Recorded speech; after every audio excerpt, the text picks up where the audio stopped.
All right, people. Let me set up my makeshift tripod again, like so.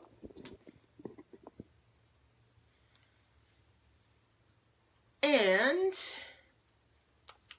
get a look at the time. We've got about 3 minutes. So if you're joining this, having missed yesterday's,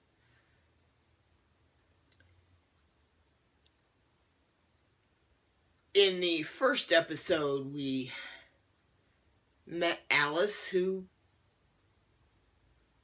has a curious streak.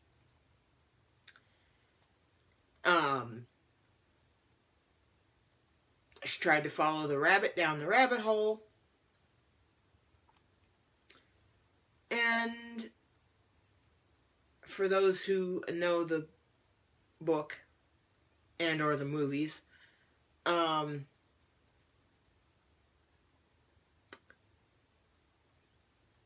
drank and ate in an effort to change her size, and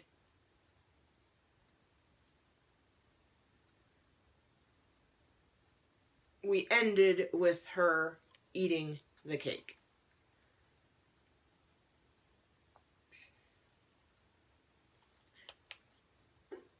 So I'm gonna be here. I'm gonna hold this going until the 1 o'clock hour. Feel free, if you're on here, to comment on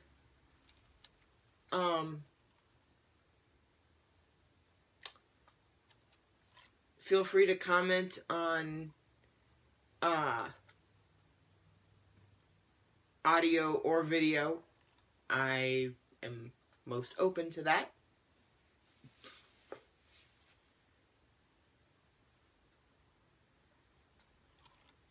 And yeah.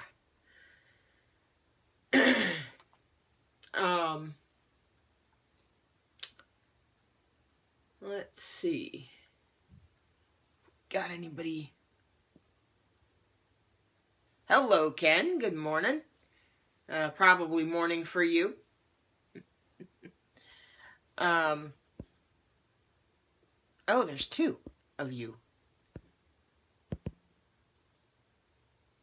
Let's see.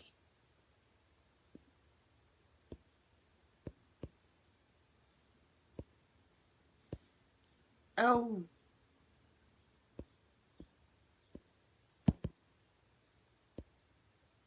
So, I think we are good to go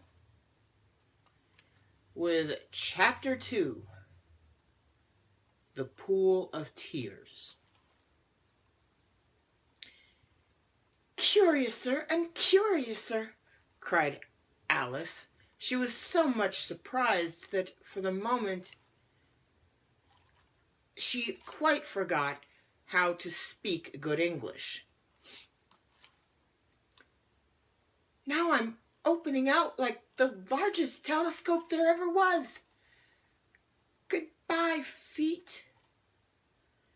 For when she looked down at her feet, they seemed to be almost out of sight. They were getting so far off. "Oh, my poor little feet.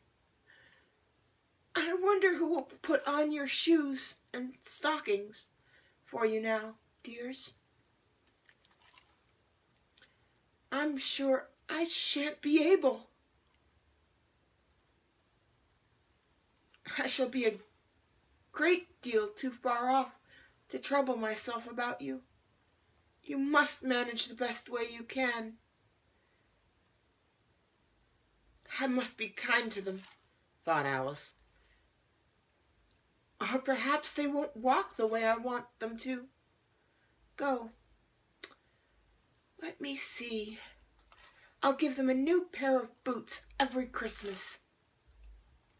And she went on planning to herself how she would manage it. "They must go by the carrier," she thought. "And how funny it'll seem, sending presents to one's own feet. And how odd the directions will look. Alice's right foot, Esquire, hearthrug, near the fender, with Alice's love. Oh dear, what nonsense I'm speaking." Just at that moment, her head struck against the roof of the hall. In fact, she was now rather more than 9 feet high, and she at once took up the little golden key and hurried off to the garden door. Poor Alice! It was as much as she could do, lying down on one side, to look through into the garden with one eye. But to get through was more hopeless than ever. She sat down and began to cry again. "You ought to be ashamed of yourself," said Alice. "A great girl like you." She might well say this. "To go on crying in this way. Stop this moment, I tell you." But she went on all the same, shedding gallons of tears, until there was a large pool all around her, about 4 inches deep, and reaching half down the hall. Sounds like some local basements.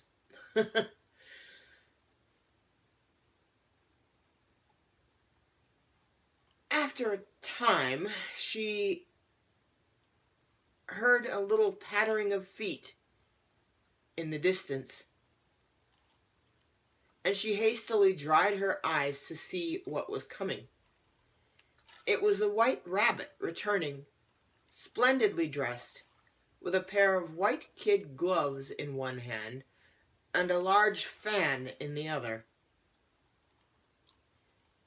He came trotting along in a great hurry, muttering to himself as he came,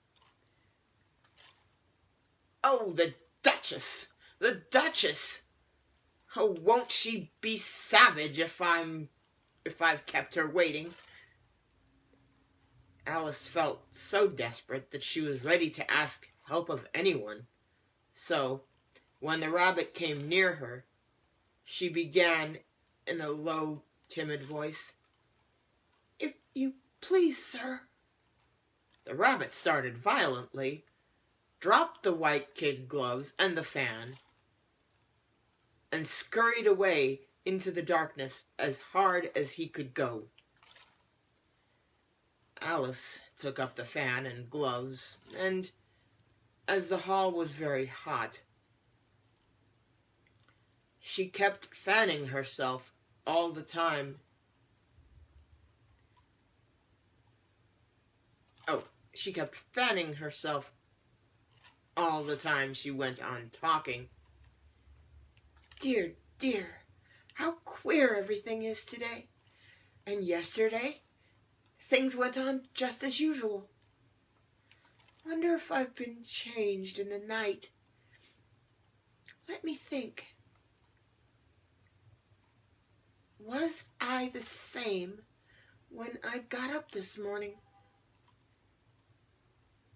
I almost think I can remember feeling a little different. But if I'm not the same, the next question is, who in the world am I? Ah, that's the great puzzle." And she began thinking over all the children she knew that were of the same age as herself, to see if she could have been changed for any of them. "I'm sure I'm not Ada," she said, "for her hair goes in such long ringlets, and mine doesn't go in ringlets at all. And I'm sure I can't be Mabel, for I know all sorts of things, and oh, she knows such a very little. Besides, she's she, and I'm I, and oh dear, how puzzling it all is. I'll try if I know all the things I used to know. Let me see. 4 times 5 is 12, and 4 times 6 is 13, and 4 times 7 is... oh dear, I shall never get to 20 at that rate. However, the multiplication table doesn't signify. Let's try geography. London is the capital of Paris, and Paris is the capital of Rome, and Rome... no, that's all wrong, I'm certain. I must have been changed for Mabel. I'll try and say, how doth the little...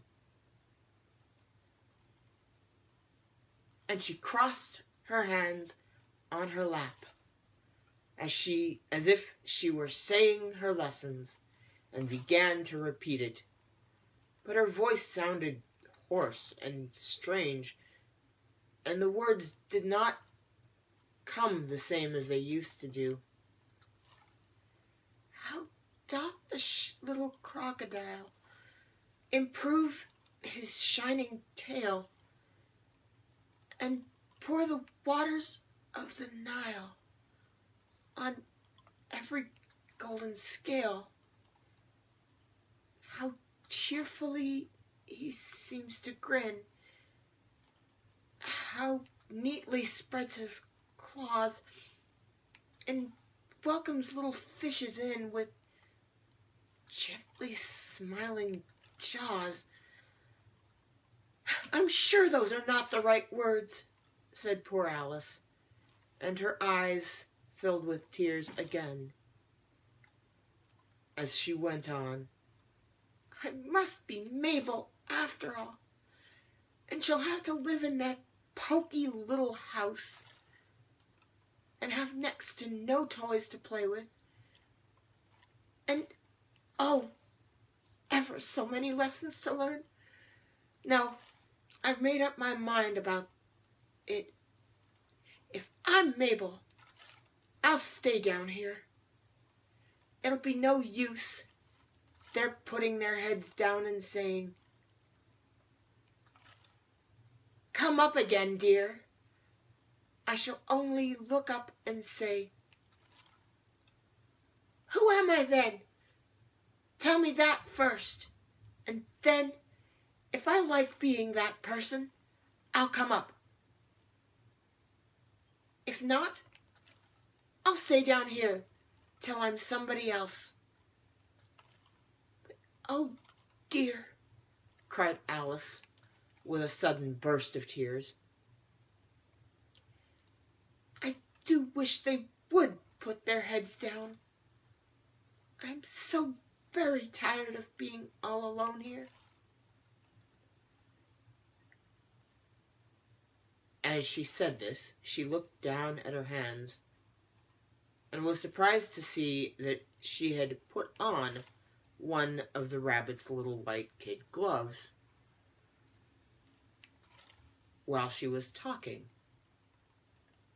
How can I have done that? She thought. I must be growing smaller again. She got up and went to the table to measure herself by it, and found that, as nearly as she could guess, She was now about 2 feet high, and was going on shrinking rapidly. She soon found out that the cause of this was the fan she was holding, and she dropped it hastily, just in time to save herself from shrinking away altogether.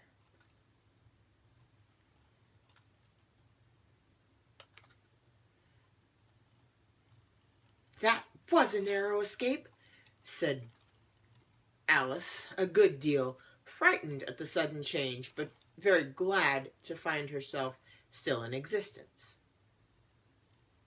"And now for the garden." And she ran with all speed back to the little door. But alas, the door had shut again, and the little golden key was lying on the glass table as before. "Things are worse than ever," thought the poor child, "for I never was so small as this before. Never. And I declare it's too bad, that is." As she said these words, her foot slipped, and in another moment, splash, she was up to her chin in salt water. Her first idea was that she had somehow fallen into the sea. "And in that case, I can go back by railway," she said to herself. Alice had been to the seaside once in her life, and had come to the general conclusion that wherever you go on the English coast, you find a number of bathing machines in the sea, some children digging in the sand with wooden spades, then a row of lodging houses, and behind them a railway station.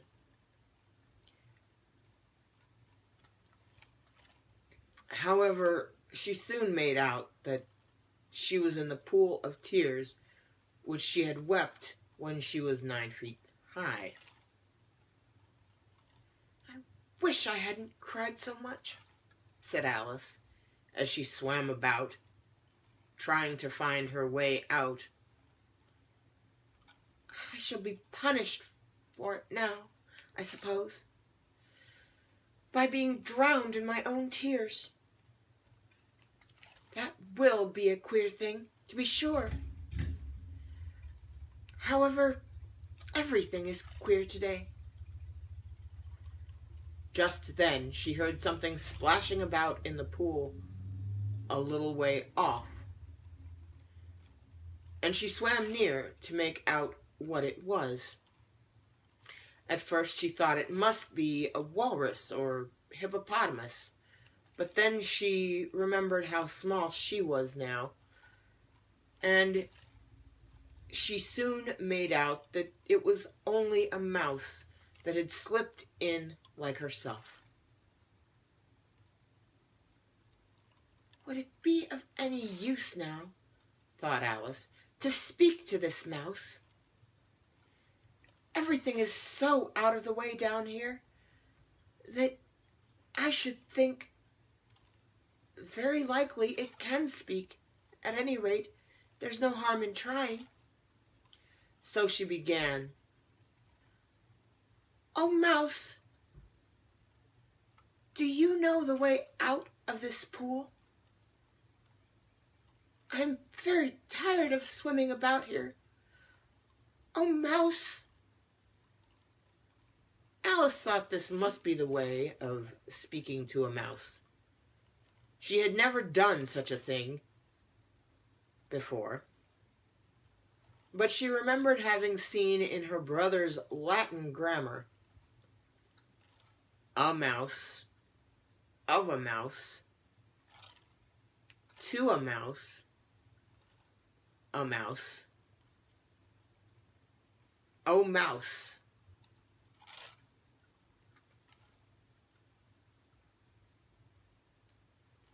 The mouse looked at her and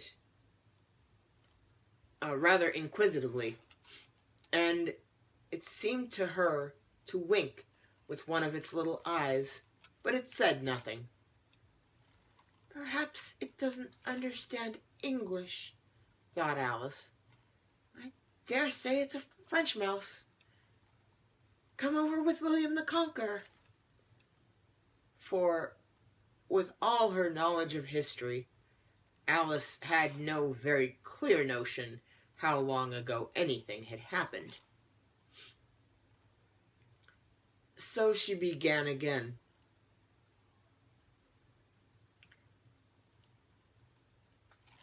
Où est ma chatte? Which was the first sentence in her French lesson book. The mouse gave a sudden leap out of the water and seemed to quiver all over with fright. Oh, I beg your pardon, cried Alice hastily, afraid that she had hurt the poor animal's feelings. I rather forgot you didn't like cats. Not like cats, cried the mouse in a shrill, passionate voice. Would you like cats if you were me? Well, perhaps not, said Alice in a soothing tone. Don't be angry about it.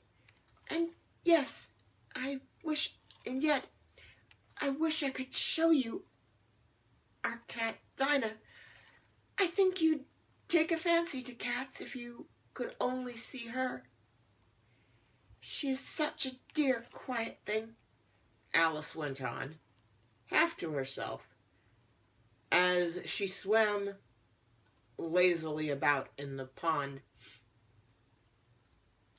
And she sits purring so nicely by the fire, licking her paws and washing her face. And she is such a nice, soft thing to nurse, and she's such a capital one for catching mice. Oh, I beg your pardon, cried Alice again. For this time the mouse was bristling all over, and she felt certain it must be really offended. We won't talk about her any more, if you'd rather not. We indeed, cried the mouse, who was trembling down to the end of his tail. As if I would talk on such a subject. Our family always hated cats, nasty, low, vulgar things. Don't let me hear the name again. I won't indeed, said Alice, in a great hurry to change the subject of conversation. Are you fond of dogs? The mouse did not answer, so Alice went on eagerly. There's such a nice little dog near our house. I should very like to show you. A little bright-eyed terrier, you know, with, such long, curly brown hair. And it'll fetch things when you throw them. And it'll sit up and beg for its dinner, and all sorts of things. I can't remember half of them, and it belongs to a farmer, you know. And he says it's so useful. It's worth £100. He says it kills all the rats and... Oh dear, cried Alice in a sorrowful tone. I'm afraid I offended it again. For the mouse was swimming away from her as hard as it could go, and making quite a commotion in the pool as it went. So she called softly after it, "Mouse dear, do come back again. And we won't talk about cats or dogs either if you don't like them." When the mouse heard this, it turned and swam slowly back to her. Its face was quite pale with passion, Alice thought, and it said in a low, trembling voice, "Let us get to the shore, and then I will tell you my history, and you'll understand why it is that I hate cats and dogs." It was high time to go. The pool was getting quite crowded with the birds and animals that had fallen into it. There was a duck and a dodo, a lory and an eaglet, and several other curious creatures. Alice led the way, and the whole party swam to the shore.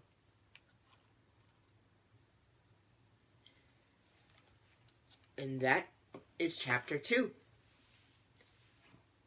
Join me tomorrow at the same time, and we'll do chapter 3.